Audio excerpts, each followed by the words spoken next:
Welcome back to the Dream Lantern. The Dream Lantern has found a story for you tonight. Tonight's story is called The Witch Who Guarded the Last Star. But before we begin, let's settle in. There is nowhere else you need to be right now. Nothing else you need to do. Just this moment and the sound of my voice in the soft place you are resting in. So whenever you are ready, let your eyes close, or if they are closed, let them soften even further, the way they soften just before sleep. Take a breath in and let it go, slow and easy, like a sigh you've been holding all day. Let's begin at your face. Notice your forehead and let it smooth out like water going still. Let your eyebrows drop. Let the little muscles around your eyes loosen, like they are melting into the pillow. Unclench your jaw just a little. Let your tongue rest heavy in your mouth. There is no expression you need to hold right now. Your face doesn't have to do anything at all. Now bring your attention down to your shoulders. Notice if they are creeping up toward your ears, the way they do when we are not paying attention, and just let them drop. Let them fall away from your neck, heavy and loose. Feel that small release, like setting down something you didn't know you were carrying. Let that same heaviness spread down into your arms, down through your elbows, down through your wrists, into your hands. Let your fingers go soft and curled, resting wherever they are. You don't have to hold on to anything. Now notice your chest quietly rising and falling. You don't need to change your breathing. Just let it be slow and natural and easy. Feel your chest soften with each exhale. Feel your stomach do the same, rising gently, falling gently, with nothing tight or held about it. Let that softness move down into your hips, down through your thighs, heavy and warm, down through your knees, down through your calves, sinking a little further into the bed with every breath. And now your feet, let them fall open, loose, unbothered. Feel the very last beat of tension leave through your toes, like it's draining out of you completely. Your whole body is heavy now, held by whatever is beneath you. You don't have to keep track of anything anymore. Not your thoughts, not your body, not even this story. Not really. You can just let it happen around you, the way you'd let a warm rain happen around you without needing to understand every drop. So, let's go somewhere soft now. Somewhere high up and quiet and dim. Let's go to the mountain where the beach keeps the last star. High above the world, where the air grew thin and cool and smelled faintly of pine.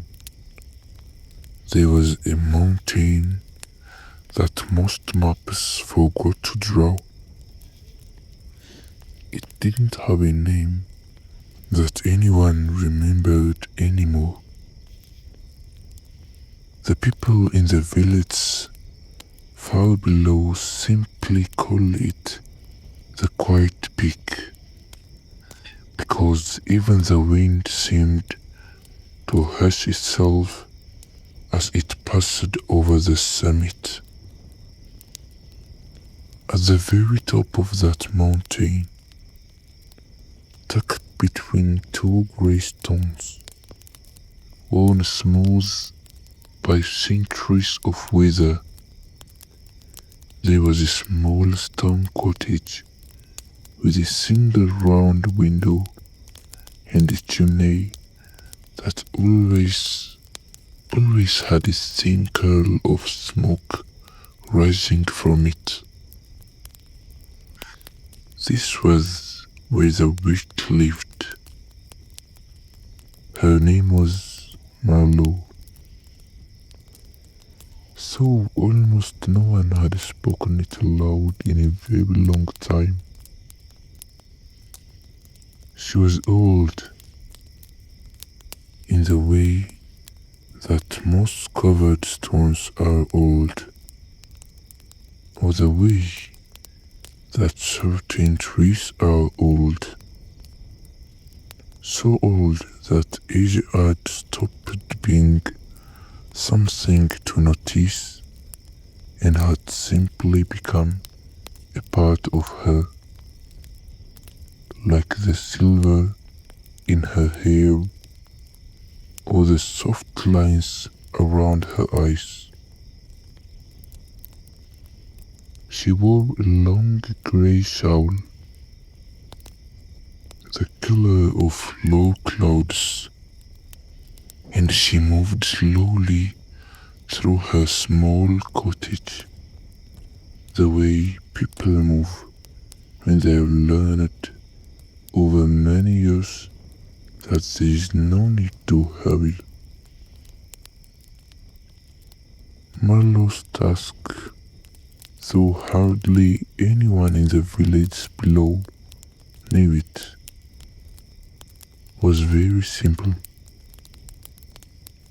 She guarded the last star. Long ago, so long ago, that even Marlow herself only have remembered the beginning of it. The sky had been full of stars beyond counting. They filled every inch of the night, bright and busy, whispering to each other in a language made of light. But over centuries, one by one, the stars had grown tired.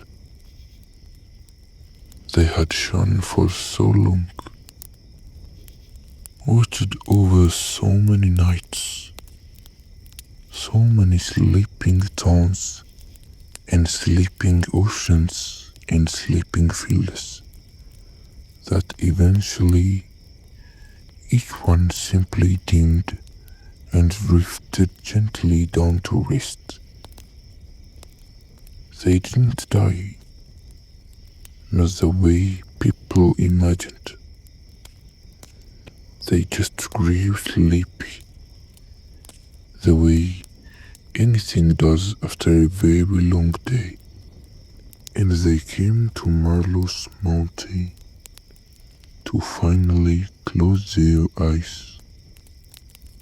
One by one, over the years, the stars had settled into the mountain stone, becoming smooth pebbles that Marlow kept in a soft velvet pouch, tucked safely on a shelf above her house. She had gathered hundreds of them this way, thousands perhaps, each one asleep now, resting its light folded quietly inside itself, like a hand curled gently closed. But one star remained in the sky. Only one. It was small, and it was far from the others now, hanging alone above the mountain in the deep blue hush of night. And it had not yet grown tired enough to come down and rest. Marlow watched over it every evening. She would step outside her cottage door, wrap her shawl a little tighter around her shoulders, and look up at that last small light glowing quietly above her. It was her job to wait with it, not to hurry it, not to pull it down before it was ready, only to be present night after night, so that when the star finally grew sleepy enough to come home, it would not be alone. This particular evening, the air was especially still, the kind of stillness that feels like the whole mountain is holding a long, slow breath. Marlow set a small kettle on the fire, and while it warmed, she gathered a woolen blanket from the back of her chair and carried it outside with her, along with 2 clay cups. She always brought 2, even though most nights no one else came. She settled into the old wooden bench beside her door, worn soft and silver by decades of moonlight, and she looked up. The last star blinked back at her, gentle and small, like a candle flame cupped in careful hands. "Are you tired yet?" She asked it the way she asked every night, her voice barely more than a breath. The star didn't answer in words. Stars really did, but Marlow had learned over the many years of her long watch to listen in other ways. She noticed how the star's light had grown a little softer than it used to be, a little slower in its flicker, like eyelids growing heavy toward the end of a long, warm day. Not yet, she murmured to herself, understanding. But soon, she poured warm tea into both clay cups and set the second one on the flat stone beside her, the way she always did, just in case. Then she pulled the blanket over her knees and settled back against the cottage wall and simply watched the sky. There was no rush in this. There never had been. Marlow had learned long before this story begins that some things cannot be hurried, and that trying to hurry them only makes the waiting feel heavier. So instead, she had learned to enjoy the waiting itself. She listened to the wind moving gently through the pines far below. She listened to the small, clicking song of insects hidden in the grass at the mountain's edge. She watched the moon rise slowly behind a thin veil of cloud, silver and round and unbothered by time. And she thought, as she often did on nights like this, about all the stars sleeping quietly inside her cottage. She imagined them dreaming. She liked to imagine that stars dreamed of the people they had once watched over. The child who used to press her face to a frosted window and search the sky for the brightest light. The old sailor who once steered his boats home by following a single star's glow across the dark water. The two lovers who had once lain in a field of tall grass, tracing constellations with their fingers, whispering names for ships only they could see. Marlow believed, quietly and without needing anyone to agree with her, that every star carried thousand small memories like this. Gentle ones, warm ones, and that when a star finally came to rest on her mountain, it wasn't disappearing. It was simply settling in for a very long, very peaceful sleep, wrapped in all those memories like a blanket. The last star flickered again above her, a little dimmer No, that's an hour before. Marlow smiled and did not say anything at all. She simply sat with it. Some hours passed this way. The tea in the second cup had long gone cool, untouched, but Marlow didn't mind.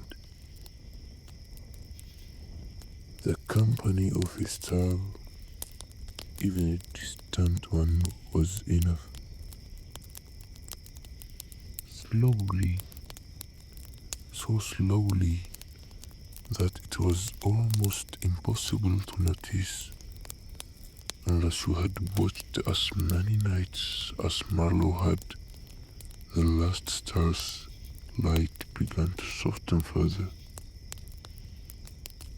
Its flicker slowed. Its glow deepened from a sharp white blue into something warmer, something closer to the color of candlelight, or the last coal in a dying fire, or the gold at the very center of a sunset. Marlow leaned forward slightly. "There you are," she whispered, gentle as breeze. "There you are, little one."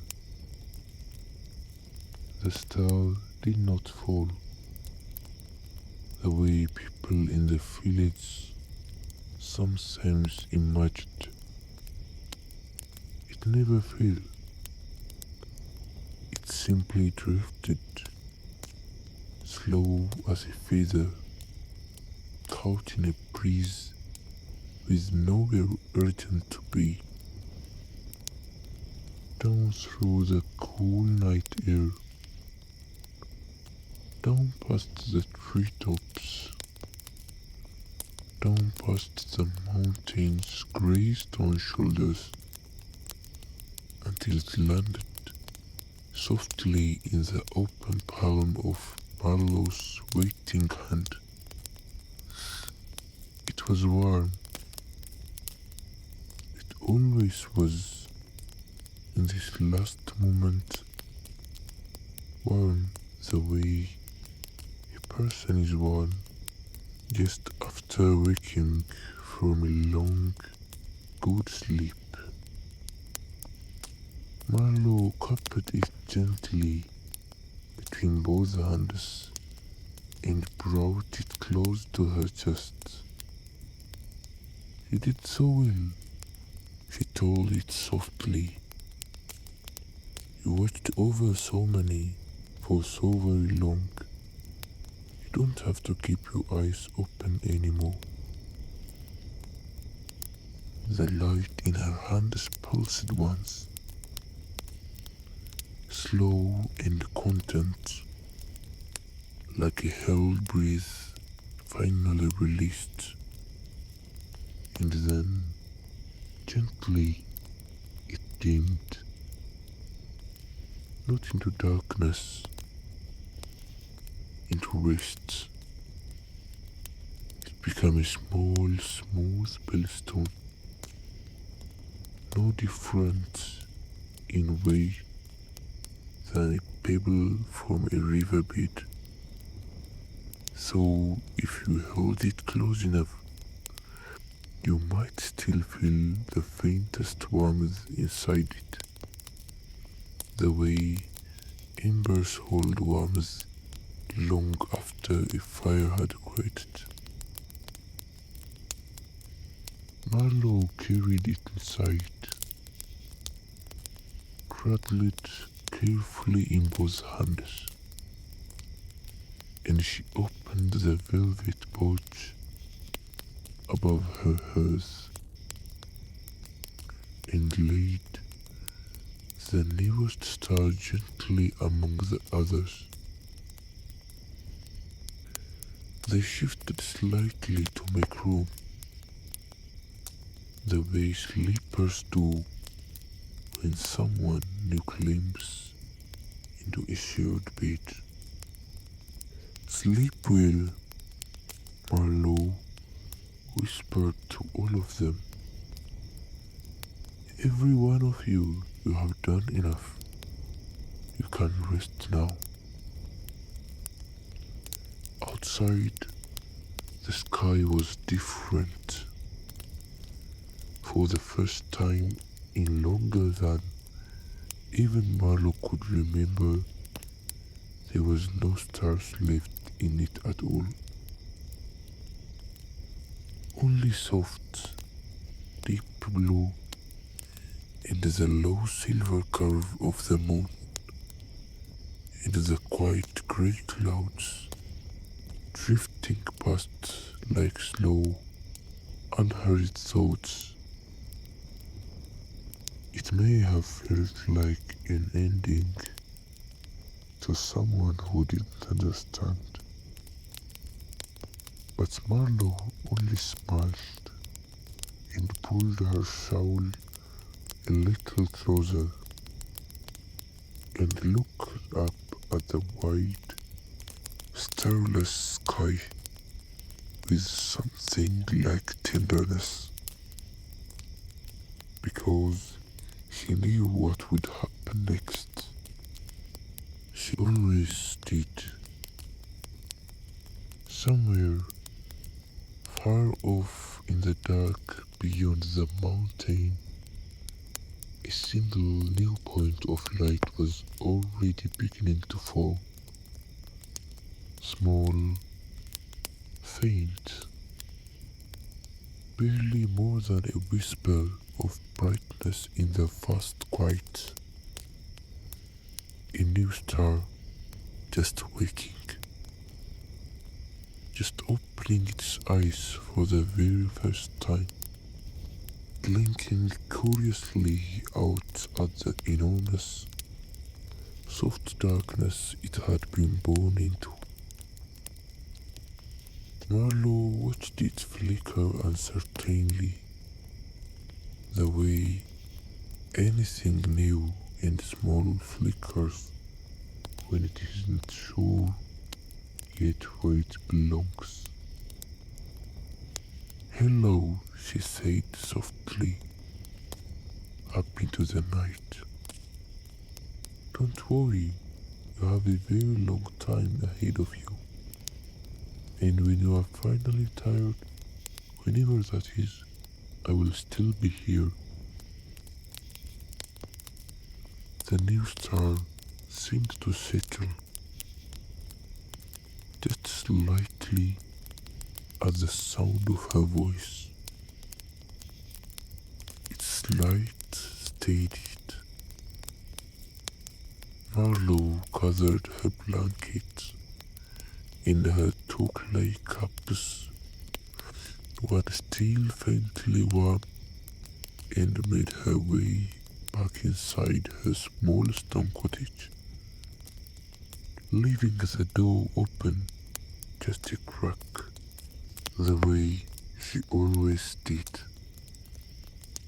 so the night air could drift in, and so any small light that wished to find her could.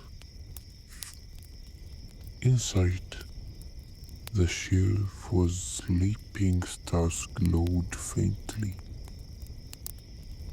dimly, contentedly, like a room full of banked embers. Marlow settled into her chair beside the fire and closed her eyes and let herself rest too, because even the ones who watch over the breast need rest of their own. And above the mountain,